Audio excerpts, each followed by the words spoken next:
Hello everyone, welcome to the 16th episode of the Women Startup Leader Series. In this series, key female ecosystem players from Bangladesh and beyond will discuss phases of angel investing and all things startup.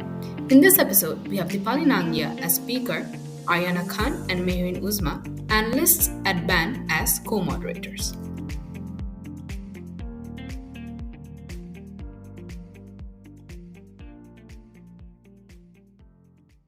Deepali Nangia is an advisor to female founders and an angel investor with a keen interest in digital health, femtech, and sustainability. Deepali invests in female founders, mixed teams, and some of the investments include LiveBetterWith, PensionBee, Polipop, Parla, PLANERA, Kama Labs, Sano Genetics, Shellworks, SideQuest, JunoBio, and Clone. She's also a co-founder at Alma Angels, which was set up to democratize and demystify angel investing and create more female angel investors that invest in female founders. She's also an atomical angel and a venture partner at Speedinvest, where she focuses on female founders.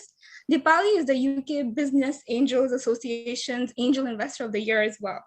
So today we will hear from her about Alma Angels, supporting early stage tech founders with the right tools, barriers to that female founding teams face in attracting investments, investing in early stage tech startups, and more.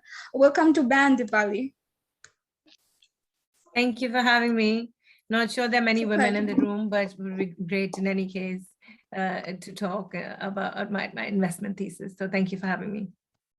It's a pleasure. It's a pleasure. So we kind of like to start these sessions with learning more about the background of our speakers. So we'd love to learn about, where did you grow up and what did you aspire to be when you were younger? Oh, I wish I had some, big aspirations. I grew up actually in Kolkata, in West Bengal, and spent about the first 18 years of my life there. My father was a scientist, and he actually set up his own company by commercializing what he built in the lab into a very successful business. And I left home at 18, unlike what my father really wanted me to be, probably wanted me to be a doctor because I was Asian, but I chose to study finance. And, once I chose to study finance, then I really wanted to go down the investment banking route, which is what I did. So out of university, I went to work on Wall Street. So I'm not really sure I had really major aspirations beyond that as a child. But yeah, I did go into investment banking and then went into the private equity side for several years, and then into the corporate world before I really became a freelancer on my own. Thank you for that. And it's interesting that, to learn about your Bengali roots. I'm curious, do you know how to speak in Bengali? I do know Bangla. Yes, I do speak in Bengali. Obviously, I'm not as good as I probably was when I was living there, but yes, I still do speak it. I break out into it every now and then when I see another Bengali person. So. Yeah, absolutely.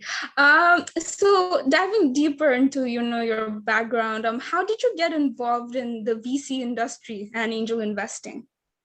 So, when I left the city, I was working at a corporate, and I left, I'm trying to remember, maybe it was about 9 years ago now. I helped the local government actually set up an angel syndicate. So obviously I had done growth stage investing before, but because of my background, then the government asked me if I would join as an advisor because they wanted to set up a local syndicate. And it wasn't in support of women. It was just an angel syndicate. It was quite early, still quite early in the tech ecosystem in the UK. There were not as many players. And that's how I got involved in early stage. I ran that syndicate for 4 years.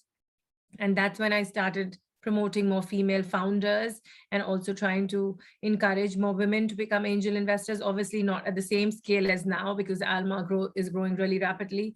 But that's when I really got involved into early stage. And my foray into VC was really earlier this year, but last year I was talking to a few funds about joining one of them as a venture partner and ended up joining Speedinvest, and again with the same focus that I have, which is female founders, and really started it in VC this year. Having said that, I have done VC several years ago, but on the growth side. Yeah. Thank you for that. And diving deeper into your current role with Speedinvest, where you're currently a venture partner. So what does the role look like? What does your day-to-day tasks look like? And another question I had was how early stage tech founders can be better supported to scale and going from the seed stage to Series A, especially female founders. What would be your take on that? So obviously a few different questions in there. So my role at Speedinvest, I was brought on for female founders, and my role originally was really to source more deal flow, which was female founder deal flow, to ensure that we were seeing a very healthy pipeline of women at the fund. I also spend time with them on diligence. When I bring in some deals, or if they're looking at a female founder, they tend to pull me in to the deal. I also do portfolio support. So I'm currently helping one of their female founders that we invested in at pre-seed, really to raise her seed round. And coming to your second question really is, at Speedinvest, we have a whole team, which is the platform team, which essentially works with founders. We're very close to the portfolio companies that we invest in, and we help with whether it's sales or HR, people development, growth marketing. So we have specialists within Speedinvest who help our portfolio companies with that. And separately, obviously, as an angel, I am quite involved with all the companies that I've invested in. I have 26 or 27, I think, that I've invested in now. And I talk to them quite regularly on strategy, on PR, on really on fundraising, since that is my expertise.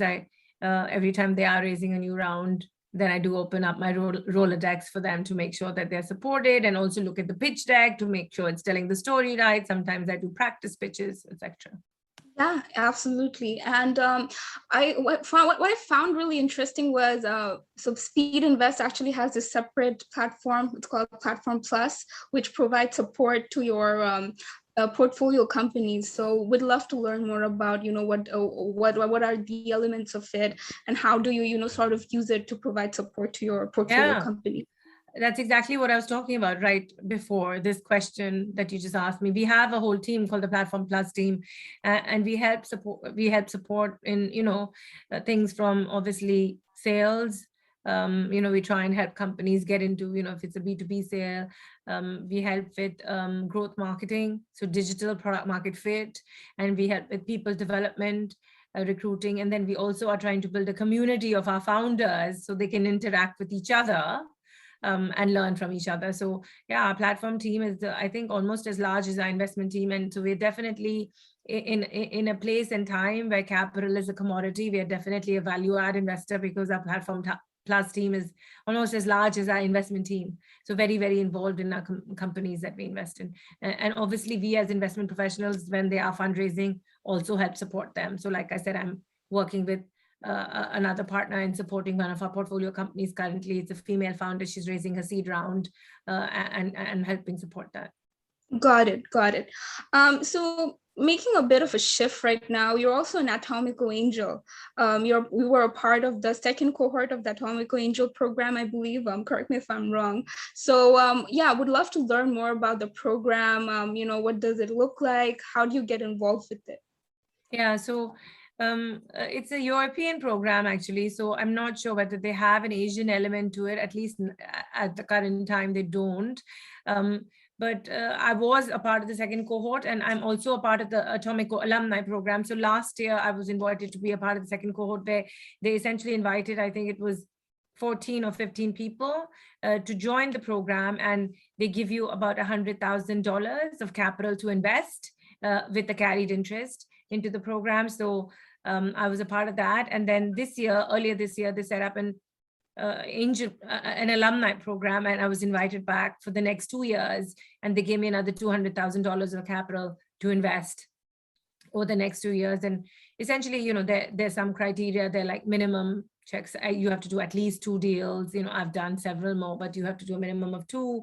There is a KYC process that you have to go through. There is an investment committee memo, although I would say that it's not like a bureaucratic process or anything. It's quite quick. It's really helpful. It really empowers you as an individual who wants to do more angel investing. It puts you on the map because suddenly people know you, and Atomico has a great brand name.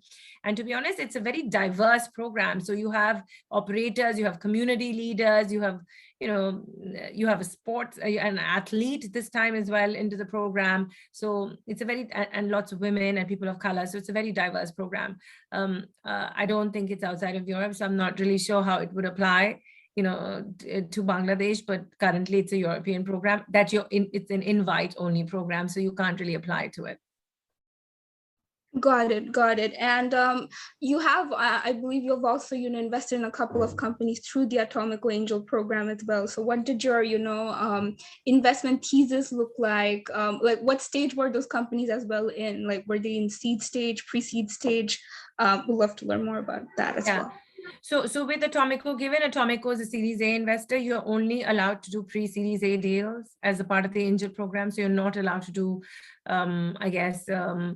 Series A. So the deals that I invested in were like all pre-seed. So really, some of them were really angel rounds. There's such like confluence of pre-seed and angel now, but a lot of them were angel rounds. And my investment thesis is still female founders, and has been for the last many years, been female founders. But I do like businesses that have a social impact. So, I have invested quite a bit in health. I would say more than 50 to 60% of my portfolio is health. I'm constantly looking at new health deals. I have invested a bit in fintech, but I would say I'm no fintech expert. You really need to be in the market and be doing fintech deals left, right, and center but really know it very well. I have done some consumer. I've done some sustainability. So I've done a flushable sanitary pad. I've done a bioplastics company, and I've also done carbon tracking. And I'm looking to do more. I would love to do alternative fish, I think I might be late to the alternative protein game, but there might be some alternative fish product or something that I can invest in. I'm hoping. I have looked at a few. But really, my investment thesis is female founders or mixed teams, really businesses that are solving for big problems are first. Of course, I've invested in some B2B SaaS and other, not many, but really most of my businesses are those that are solving a real social problem. Yeah, thank you for that. And we'll talk more about some of your portfolio companies in a bit. But yeah, before we go there, we'd love to, go into the very essence of the webinar today, which is we'd love to learn more about Alma Angels. So Marian, if you'd like to, take over from here and co-moderate the session here for the Alma Angels part. Sure. Moving on to like Alma Angels, the first thing we'd like to know is a bit more about the origin of Alma Angels, including the name. So why specifically Alma? That's so funny because we remember having this name discussion. We went through a few names. There's 4 of us, and Alma almost means like a community or like a safe place. I have to go back and look at why we actually picked Alma, but we went through a bunch of names. In fact, my co-founder even named her daughter Alma after because she had a baby while we were setting up Alma, and she called her Alma. But it's really like a safe place. I'm sure on the website there might be something on the name, but we really, there it is, mean to grow and to nourish.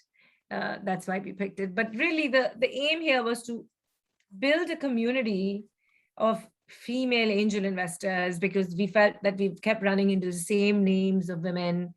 Women feel that you need to be really wealthy to write angel checks. Angel investing is like an old boys club. Women don't have access to deal flow. Women don't have a place to learn about angel investing. So didn't want to create another syndicate, didn't want to create any barriers, wanted a place where people could meet and talk and learn from each other, and you could learn from more experienced angels. And we didn't want to be we wanted to be sex agnostic. So we do have men. I think we are 30% men, 70% women, and we have some really strong male angels who are investing in female founders all the time.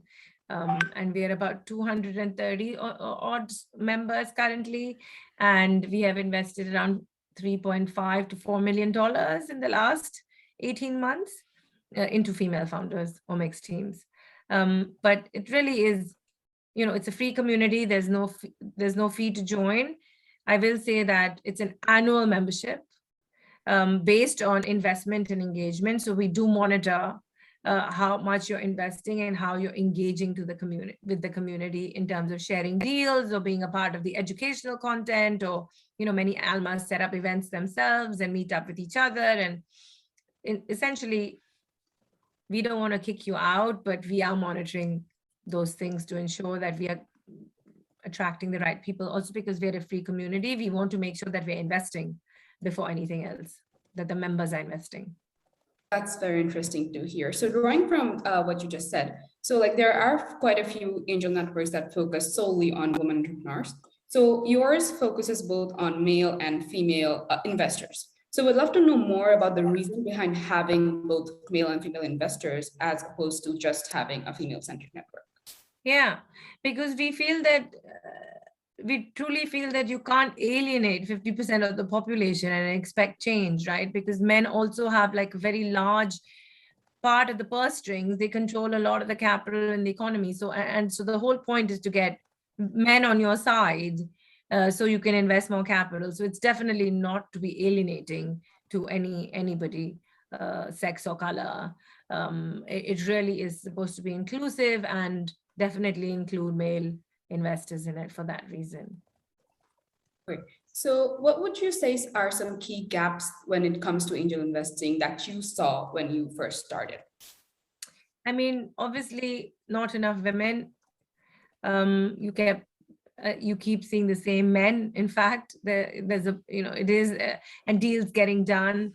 A lot of the deals getting done with men without even them coming to the market. Exited entrepreneurs tend to be men.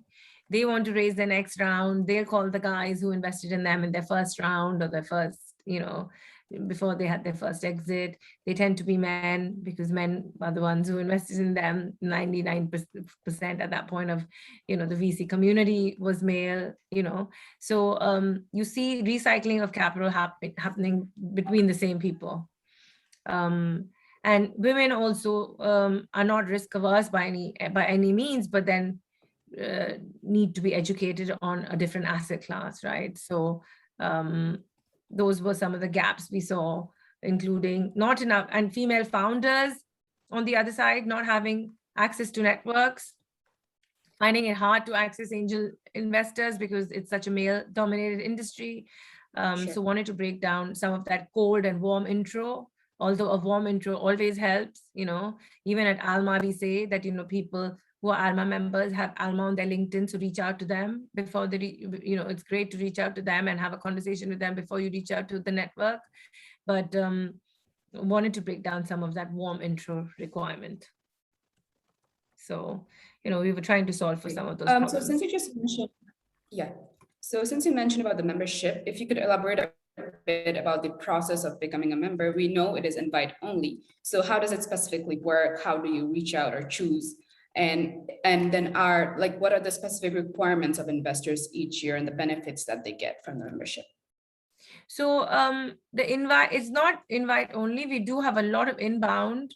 Firstly, we have a lot of people who are members who invite other members, and they're allowed to do so. So if you were a member and you felt there was another member who you wanted to invite to Alma, absolutely. It's a community-driven approach. We by no means we want the community to be self-sufficient and self-managed. So, and then I get lots of emails and LinkedIn messages, and I'm sure my co-founders do too, where people want to join Alma, in which case, if we don't know them at all, if it's just a cold approach, at that point, we sit down with them, have a 30-minute call to understand why they really want to join Alma and how our vision really fits in with their investment thesis, because it's not about number of people, but really getting the right people in there.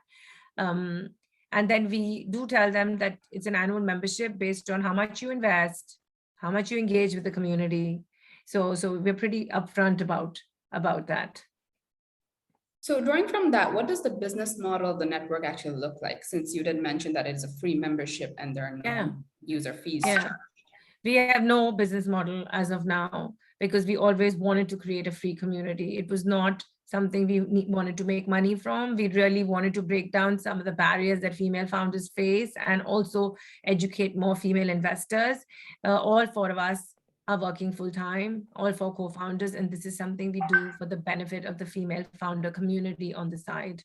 So it was never an intent to make money. We do get sponsors for like real life events. So, you know, some of the VC funds might host an event for us here and there, but we have no exchange of money at all.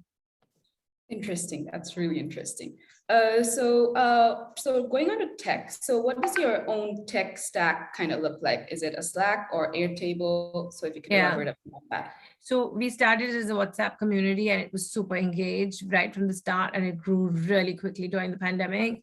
And we have now moved to Slack and Airtable. So we have run on Slack and Airtable, and everything's automated. In fact, two techie Almas helped us automate the whole process.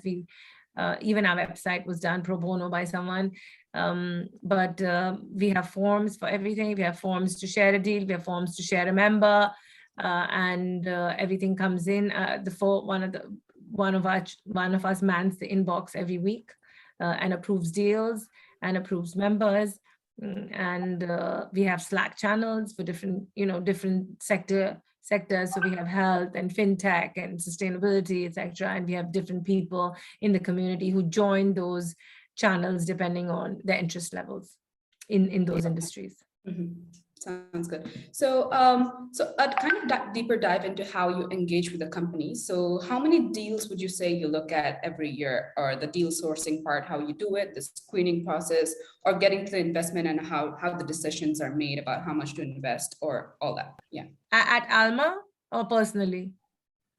If you could just give a short description on in both cases.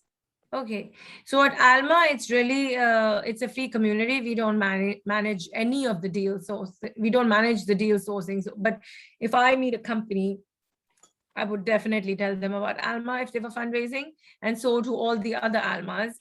But there is no, we as founders of Alma don't manage that due diligence process.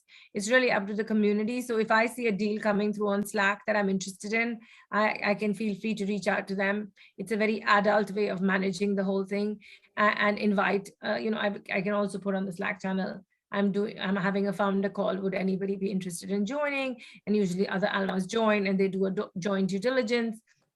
Sometimes when we get deeper, we also have a due diligence document that, one of us creates and sends it on behalf of the others. But it's really individual or joint due diligence, and they make their own investment decisions. It's very unlike a syndicate. So it's not like somebody else is deciding on behalf of you. When it comes to my own, I meet several companies a day. And so I would say I meet several hundred companies a year, and I'm looking at 3 or 4 angel deals right now. I only invest in Europe primarily. My portfolio is 99% UK because I feel I can add most value to the companies that are close to me given my networks. I did look at a health company in India earlier this year, but I did not invest. But I do not. I feel I don't know the other geographies as much. I am learning about Europe because that is of key interest to me. So I did spend some time in the Nordics. I am learning about the German ecosystem, but each country is like a beast in itself, right? So I do a lot of outreach for Speedinvest, but as an angel, I've still invested mostly in the UK, but I do look at deals in other geographies in Europe. And as an angel, I'm very founder driven. For me, the most important thing is, am I really excited in the first meeting about these founders? And secondly, how big is this market? Why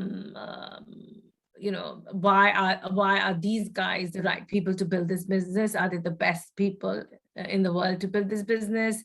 What is the mission, vision, passion? Because I also look at, social impact of the business. And mostly really, given it's quite early, sometimes they don't even have a product, which is when I would do some research on the founders and, do some reference calls and And in which cases, in cases where they have a product, I would like to see the product. But usually I know in the first meeting, is this something I want to invest in and I'm really excited about?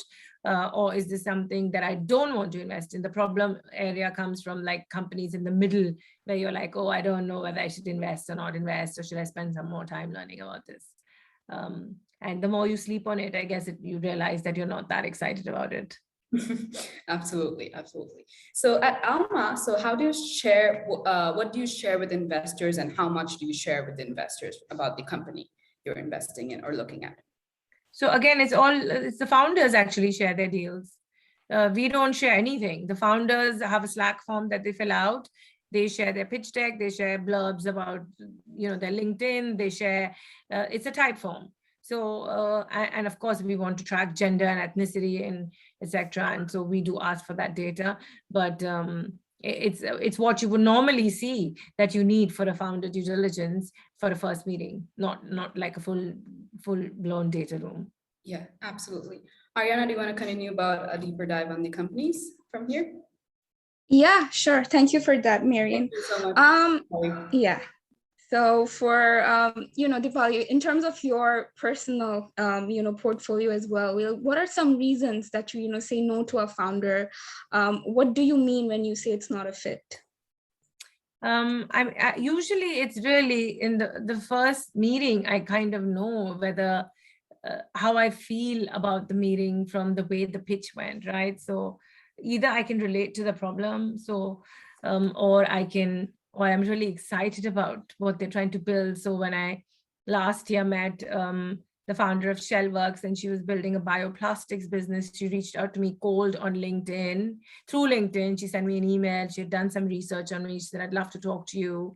And I think it's always better to find out. I think a lot of the times founders I get so many emails from men, and they know, and it clearly says on my LinkedIn that I don't invest in men, but I still get emails because they've actually not made the effort to really even read my LinkedIn profile.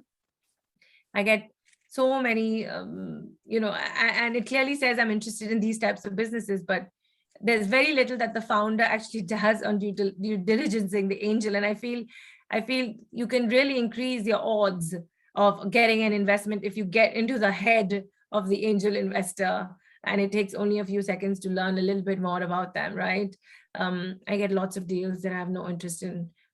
So the ones that really excite me, when I met Shellworks last year, she had emailed me, she had done some research on my portfolio, and she said, oh, I'd love to talk to you because you've already invested in this sector, and I'm wondering if we can have a chat with you. And I actually ended up investing, but I knew in the first meeting that she was the type of founder I wanted to invest in. She had, given her background and some of her experience and why she was building what she was building, etc. So it's really founder driven at that age, because she had an MVP that she showed me, but really it was in a lab, and wasn't really that much.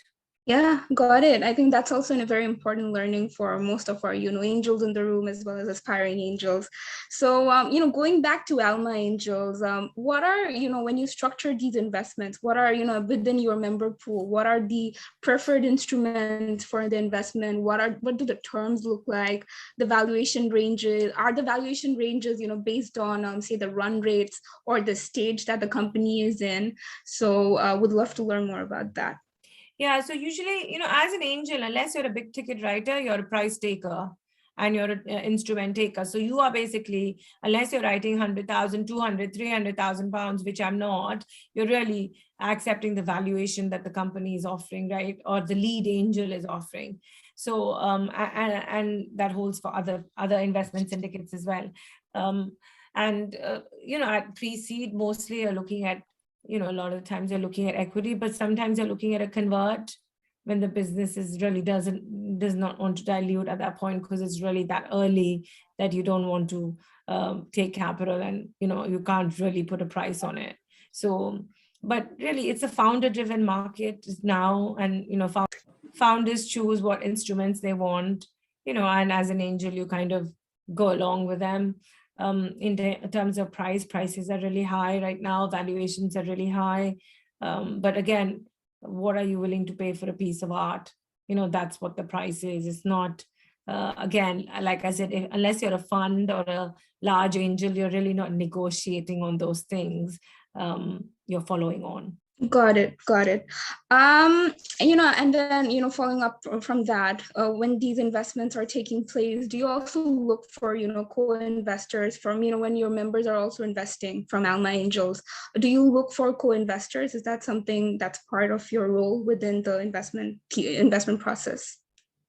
I mean, if I'm investing, I always put the deal on Alma. If I'm investing in something, why wouldn't I? Because Alma has such strong angels. We have very high value add angels who are, operators, doctors, really good. There's some venture capitalists in there who are angel investing as well. So I always put the deal on Alma, but at the end of the day, it's up to the members. Like we said, we're not a syndicate. So we're not driving deal flow. People are investing in things that they want to invest in. Yeah, interesting. Now diving a bit deeper into the companies, what does Alma Angels do anything, in getting these companies from pre-seed to Series A or Series B? Like, do you have any approach to value creation in those different stages as Alma Angels? Yeah. Again, Alma Angels is a free community. So we're not a VC fund and we're not a syndicate, right? So we are not one of those. Everything in Alma is really individualistic. So we're not investing as a syndicate. We each go on the cap table, right? So whether or not I'm going to help my own personal portfolio company go from seed to Series A, that's totally up to me. And we have very high value add angels in there. So I'm sure they're doing that in their own way, depending on the expertise, right? And when you're scaling, you need all sorts of expertise. Like we just discussed, you need sales, you need HR, you need recruitment, you need tech, and depending on your expertise as an angel, you might be able to help those companies get through those stages. But it's not, again, we're a free community. So I think we're slightly different than you guys are. We're definitely not a syndicate. So we don't operate like that. Yeah, got it. Speaking of your personal portfolio again, how long do you intend to hold your investments and what does the exit path usually look like? Yeah. So, my portfolio is still quite young. I have had an exit earlier this year, but I still have the stock. It's a fintech company that went public, female founder. Actually, very quick exit in 4 years. She took her company public on the London Stock Exchange. So obviously it's not the normal pathway, because normally you would see either a sale or the company goes bust. That's what you would normally see. But I tend to hold them at least till, I would like to hold. I do like to follow on if the company is doing well. And even if not, when sometimes my female founders are struggling a bit, I would like to show some support in terms of capital. So I tend to follow on at least until Series A or Series B, or until sometimes there's a buyout of the early shares. Interesting. So going back to Alma Angels, what sector or geographies have been the most active in the last 6 to 12 months, and why? Some of these companies that your members have invested in over those last 6 to 12 months, what has been, the most popular sectors? Or I know you're focused on Europe, but yeah, the most, active sector, so to speak. Yeah. What have they been? So when health has been very popular, I have seen that in the last, during the pandemic. There was also future of work. There was also gaming that was very popular, because suddenly gaming really fast forwarded as well. Psychedelics. We've had a few investments into psychedelics, which is, I think the new CBD. So some super interesting sectors. And of course, we've had the normal angel activities into fintech and B2B SaaS and etc. But those are just, I'm just talking about that during the pandemic, we did see a huge surge in some sectors such as health and future work. Yeah, agree. And just shifting gears a bit now, what do you think about a market like an emerging market like Bangladesh, and how would it fit within your investment strategy? Would you, or are you encouraging your portfolio companies to look into this market? My portfolio companies, a lot of them actually want to move to the US, because some of them are obviously consumer driven. The others that are in health are really looking at Europe and probably the US to grow out their women's health offering or their digital health offerings. I have, like I said, I will try and build a network in India, but I'm really not that close to the emerging markets. We do have a team at Speedinvest that does emerging markets, but I'm not that close because I feel as an angel, I can only add so much value when the businesses are not that close to me. But, everybody knows that the emerging markets is a great place to be and invest in, right? So as a fund, we have looked at Bangladesh, we've looked at India, we've looked at Africa, we've looked at do things in LATAM. So we have people specifically focused on that, but then that's all they do, rather than me, who is, sitting here in the UK and knows so little about the other geographies. So I tend not to dabble in those areas. Makes sense. Got it. Now just shifting gears a bit towards your personal portfolio. You did mention it focuses on digital health, femtech, and sustainability. So I'm curious, why these specific industries, and we can talk a bit about some of your portfolio companies as well. Yeah. So they are the ones that are creating impact. So if you think about the problems in the world, including climate and, diversity, gender, the under-researched areas in women's health, if I go to my doctor, even until today, they will tell me when they ask me, are you getting chest pains or any pains on your left hand? Because that signals heart disease, but that's based on what a man goes through when he's having a heart attack. It has nothing to do what a woman goes through when she's having a heart attack or before a heart attack, because a woman's symptoms are fatigue, feeling nausea, those are some of the symptoms when a woman, but until today, the GPs don't really, because there's such an under-researched area, because all pharma research has been based on developing medicine based on the male body, right? So those are sectors I've invested in because I feel like they are game changing. They are changing the way, changing things that need to be changed, because we have a huge data problem in women's health, right? And we have a huge climate problem. So those are areas I'm focusing on because I just find them interesting, and they have a large impact, social impact. Oh, wow. I wasn't aware that, women face varying symptoms when it comes to heart attacks. That's an interesting learning. I would love to talk about two of your portfolio companies specifically. One of them is Cake Drop. I'm a big foodie, so would love to learn more about Cake Drop, as well as another one called JunoBio. It's in the femtech industry, with Cake Drop in the food tech industry. So I would love to learn about, what sort of, encourage you to do angel investing into Cake Drop, and what stage is it in right now? What sort of a role do you play in these portfolio companies? Like, do you sit on the board? What sort of strategic support do you try to provide to these companies? Yeah. Personal. So Cake Drop was something I did actually on a crowdfunding platform. So it's not my normal way of investing, because I usually just write angel checks. But I had met the co-founders at my office, and then they were doing a fundraise, and I wanted to support them. And it really was like a B2B business, ensuring that your employees would receive, cakes at the office. That's how it started. Obviously, during the pandemic, they shifted a bit because all the offices were closed. So they did become B2C for a while, which was a great pivot. I'm not that involved in Cake Drop, other than obviously I do talk to them every now and then when they need help.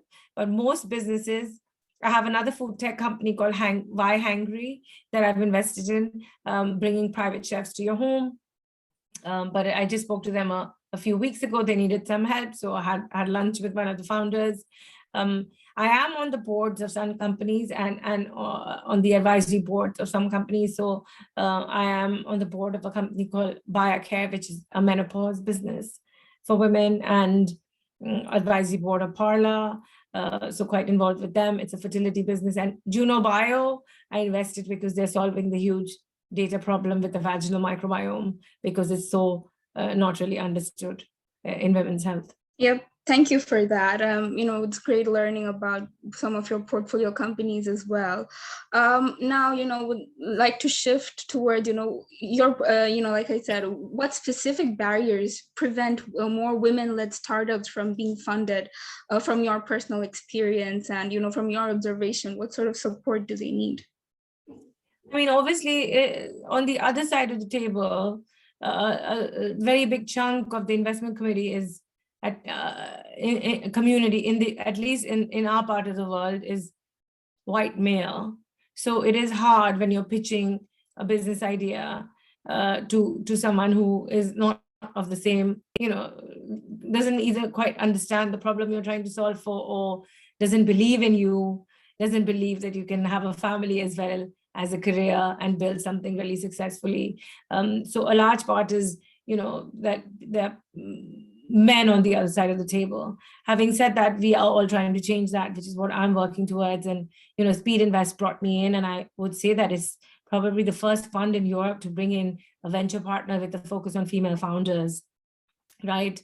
I've never seen that happen, actually, not even in the US. So, there are pioneers in the space. There are people who are trying to change that. There are lots of women who are either starting their own VC funds in order to be able to fund whoever they choose to fund. There are, we want to make sure that there are enough women going through the VC ecosystem from junior to senior to ensure that they can see a clear path to progression and that they have flexible work policies. They have adequate maternity leave. And to be honest, the pandemic has helped in some ways because working from home has become a lot more common. And I feel that we are hoping, we can monetize one of the largest asset classes waiting to be monetized, which is the female workforce. So, that, and then women tend to pitch probably more authentically, not pitching a large enough vision, for a VC fund to be attracted to you. Most VC funds, the large ones, are looking for $1 billion+ outcomes, right? So you really need to pitch a big vision. Sometimes women need help with that. Sometimes women need help with relationships because a warm intro still gets you, into a VC fund versus just a cold email might not. So there are lots of reasons, and I will say that women are building amazing, large, scalable businesses, and I have felt that because I've tracked this over the years, and I've seen more and more female founders that are building phenomenal things now. Okay, so jumping on here a bit, so what do women founders and companies looking for VC money have to do differently in the current environment? From your I don't think it's the current environment. I just think that's just the way it is, right? So they need to pitch bigger visions. They need to go in there, sell a bigger story, because VCs are looking for those big exits. There is sometimes also a mismatch, because there are some businesses that will never get VC funding, right? And I think founders need to realize that there are companies that are not built for VC scale, right? So and that's not just for women, that's also for men. I also see businesses that are that we might not fund because they're not going to reach the scale. So one is understanding the VC that you're pitching to. Are they interested in your sector, stage, and what is the outcome they're looking for? Pitching a big story, right? And then trying to get in there using a warm intro. Although I hate warm intros, it is the easier way in there, but which is why we have communities like Alma, so we can break down some of that warm intro that is required to get to access to. But lots of funds also do female founder office hours now, at least in Europe. There's so many funds. There's one that Playfair Capital does, and all of us female VCs join in. It's like a 2-day event or 3-day event, and every VC probably is in there meeting the female founders. So there are things that are being done to break down that barrier. How would you suggest we create more female angels and investors in the community, or how do we engage more successful women to become mentors and investors in startups? Or even I'm not, women need mentoring, but it's always, we always lead with mentoring, but we forget the capital bit. So I do think the capital bit is equally, if not more important than the mentoring bit, because you'll meet lots of mentors, but you're not going to meet enough people who are putting money. What we've done at Alma is really create a community where people learn from each other about angel investing, because the only way to learn about angel investing is to really do it, you have to be able to write those checks. And to be honest, when you write that angel check, you're assuming that you don't want to see that money again, because there's a high likelihood that you're not going to get that money back. 9 out of times that money is written off, right? So, sorry, I have a meeting right after you guys. So 9 out of 10 times, you won't get that money back, right? But understanding that it's a high risk asset class and that you're willing to invest, and how do you invest better? And you only get better with time. There is no magic to it.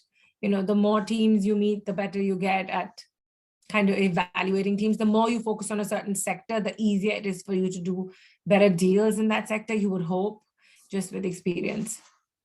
Absolutely.